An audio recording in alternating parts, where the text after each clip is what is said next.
अच्छा, आपने नमाज़ पढ़ी कभी? हाँ, रमज़ान में पढ़ी थी। रमज़ान में पढ़ी थी, वैसे ना पढ़ी जैसे नॉर्मल दिनों में पढ़ते नमाज़? नॉर्मल नहीं पढ़ते रमज़ान में। ठीक है, सूरह फातिहा सूरत सुना देंगे क्या आप? सॉरी सर, अभी नहीं सना? नहीं मुस्लिम धर्म का कोई भी कलमा एक आप सुना दूँ।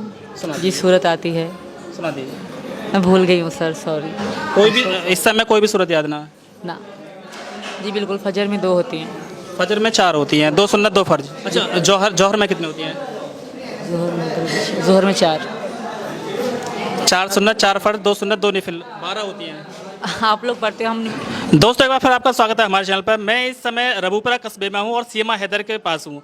आपने इनकी प्रेम कहानी के बारे में खूब सुना होगा, लेकिन आज जो हम चर्चा करने वाले हैं वो शायद आपने अब से पहले वो बातें ना सुनी हो, जो अनसुनी बातें हैं आज हम उन्हें करने वाले हैं और हम कोशिश करेंगे कि सभी सवालों का जवाब हमें सीमा हैदर के द्वारा मिल जाए। आपको पता ही होगा कि पबजी के द्वारा गेम खेलने के कारण ही ये प्रेम कहानी पाकिस्तान से चलकर हिंदुस्तान आ चुकी है। आज पूरा हिंदुस्तान इनकी प्रेम कहानी के बारे में जानता है और मैं समझता हूँ कि शायद पाकिस्तान में भी इस बात के चर्चे जरूर होंगे। बहुत बहुत स्वागत है आपका हमारे चैनल पर। Thank you. अच्छा, सभी को पता है कि आपने पबजी के थ्रू आप लोगों में प्रेम हुआ, बातचीत हुई, है ना, वो सभी लोग चला रहे हैं, लेकिन हम थोड़ा सा जानना चाह रहे हैं कि पबजी आपने किस सन में खेली थी, कब से आप बात कर रही थी? 2020 से सर। 2020 से? जी सर। 2020 से कब तक पबजी खेली आपने लगभग? इस पहली तक। 2001 तक। भारत में बैन हो चुकी थी पबजी 2020 में, तो कैसे खेला फिर आपने पबजी? ये लोग वीपीएन से खेलते हैं, अब भी खेलते हैं ये लोग। पबजी चल रहा है अभी इनके फ़ोन में? हाँ, वीपीएन में चल रहा है, सबके फ़ोन में चल रहा है, जो लड़के खेलते हैं सबके में चल रहा है। अच्छा, थोड़ा सा हम आपके परिवार के बारे में जानना चाहेंगे। आप जैसा आपका नाम सीमा है और क्योंकि पाकिस्तान है, मुस्लिम कंट्री है, तो वहाँ सीमा नाम मोस्टली जो है हिंदुओं का होता है, तो आपका नाम बचपन से सीमा है या अभी रखा आपने? मेरा पैदाइशी सीमा नाम है, अब सीमा, रीमा, सुमन, रेखा, इस तरह के नाम आप आम हो गए फिल्में देख देख के ना, तो कोई भी नाम धर लेता है। अब कोई ऐसा नामों का कोई इशू नहीं है। जो ज़्यादा मौलाना टाइप बंदे होते हैं, जो सब बिल्कुल ही मुस्लिम होते हैं, बिल्कुल मौलाना मुल्ला वल्ला के, तो वो लोग अलग नाम, मरियम, फातिमा इस तरह रखते हैं। बाकी नॉर्मल चल रहा है। अच्छा, आपको भारत में आकर कैसा महसूस हो रहा है? बहुत अच्छा लग रहा है सर। अच्छा, थोड़ा सा हमें बैकग्राउंड वहाँ का बताएं पाकिस्तान का। पाकिस्तान की जो महिलाएं हैं, जो मुस्लिम महिलाएं हैं, वो ऐसी फ्री जैसे भारत में फ्री आप महसूस कर रहे हो, ऐसे ही फ्री हैं या ना? ना, वहाँ के लोग इतनी फ्रीडम बिल्कुल भी नहीं है लड़कियों को, औरतों को।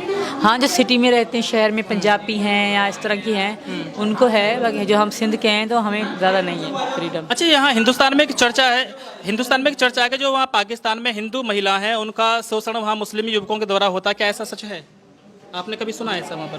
पहली बात तो हिंदू बहुत कम देखे हैं मैंने।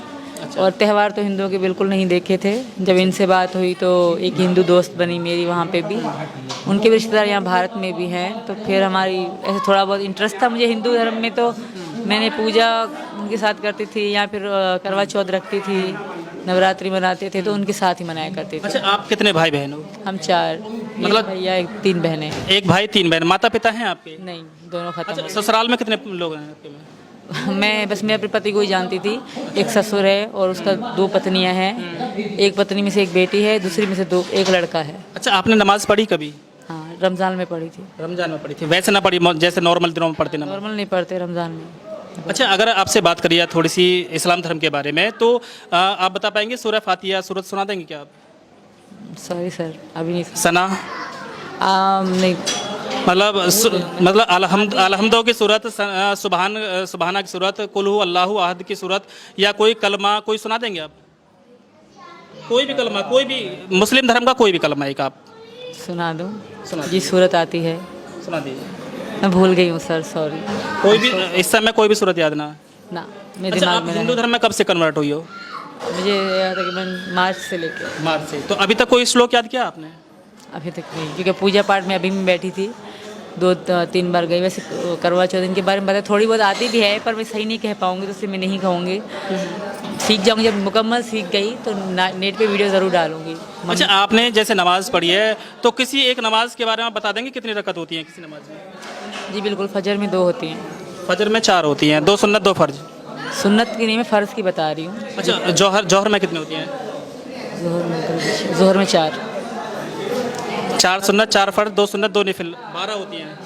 आप लोग पढ़ते हो, हम नमाज़ें 5 जानते हैं थे।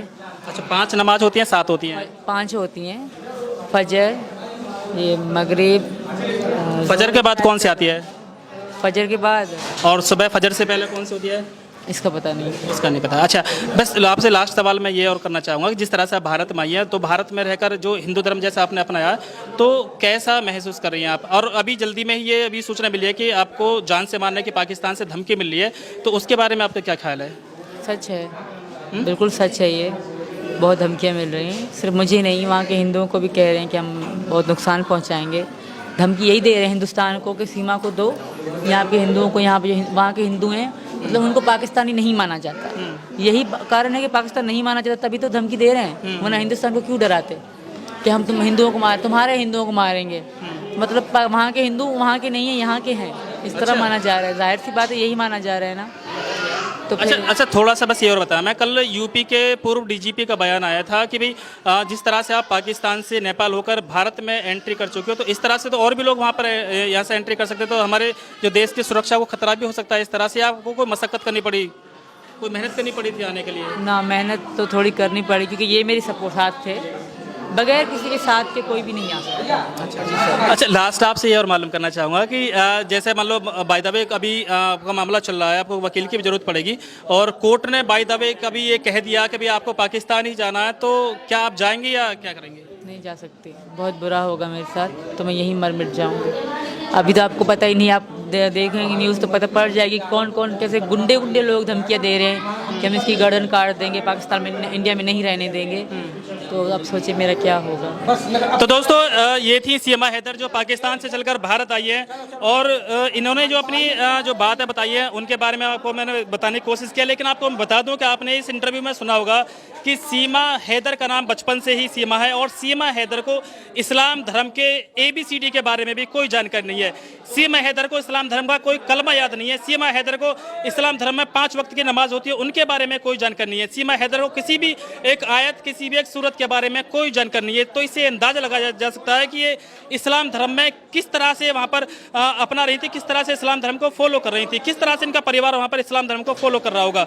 लेकिन भारत में आकर जब ये हिंदू धर्म अपना चुके हैं, तो यहाँ पर इनको हिंदू धर्म का एक भी श्लोक याद नहीं है।